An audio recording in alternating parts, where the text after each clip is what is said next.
इलाका का सबसे दिलों की धड़कन वाला सबसे प्यारा भाई चौधरी सगीर अहमद भुट्टा को हम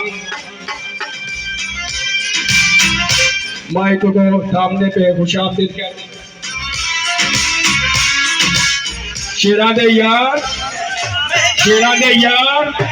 चौधरी सगीर अहमद भुट्टा मियां जवेल लतीफ बकर उत्ते थले चौथी बड़ी फेर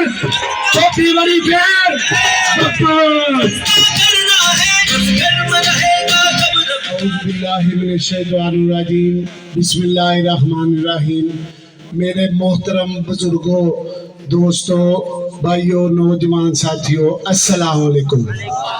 मैं ताड़े सब का बहुत शुक्रगुजार हाँ कि जिन्होंने एडे शार्ट टाइम पे अपने बच्चे अपने भरा की आवाज से लबैक कही है। दोस्तों, अज एक दो गल्लां करना चाहना वा अपने बुजुर्गों ना, भाइयों ना, दोस्तों ना। तुहानू पता है कि 2018 जो इलैक्शन होया सी ते तुसी सब ने प्यार का इजहार भी किया सी ते मियां साहब नू जिताया भी सी। मल्ला महमदपुरा, राव पार्क, सदीके अकबर कलोनी, मुजाहिर नगर, रेलवे क्वार्टर, रसूल नगर, सारे तुसी इन्हां इलाकियां दे सेहरे हो ते सारे दोस्तां ने जिस तरह मियां साहब नाल प्यार किया सी ते मियां साहब ने बाद चो जिहड़ा प्यार इस इलाके नाल, इस पूरी यूनियन कौंसल नाल कीता है, वो सारा तुहानू पता है। दोस्तों, तुसी जानते हो कि जदों शहर शेरपुरा नूं तकरीबन इत्थे सीनियर मिनिस्टर तक भी आए ने, बड़े इत्थे सियासतदान आए ने, तुसी मियां जवेल लतीफ साहब ने ईमानदारी नाल 10 12 15 साल इस शेखपुरे चो कढ़ दो उन्होंने इकतदार दे। ते दोस्तों, मेरी गल का जवाब देना जे पिछे खंडन नहीं बच जाते। इस शेखपुरे च मियां जवेल लतीफ तो इलावा किसी बंदे ने कोई काम कराया तो पूरे पंडाल चो कोई एक बंदा चुक के मैनू दसे।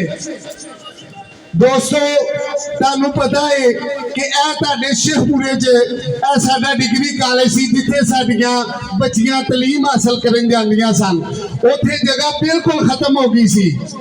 ऐहो ही तुहाडे वीर भरा मियां जवेल लतीफ ने उथे कब्जा माफिया को बत्ती चौक खाली करा के ते उथे वारिस शाह डिग्री कॉलेज साडियां बच्चियां से बनाया।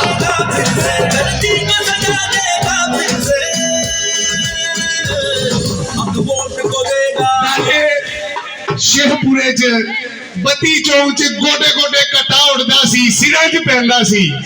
बत्ती चौक गुजरा वाले रोड वाला अंडरपास, दोस्तों, ए मियां जवेल लतीफ नू शरफ हासिल होया। नबीपुरे वाला अंडरपास मियां जवेल लतीफ साहब नू शरफ हासिल होया। उस तो बाद तुहानू पता है DHQ अस्पताल दे विच सिटी स्कैन दी मशीन, जिहड़ा कि सिटी स्कैन बाहरों करान जाइए ते 4-5 हज़ार रुपया लैंदे ने। अज जाके देखो DHQ च फ्री सिटी स्कैन हो रहा। दोस्तों, ये काम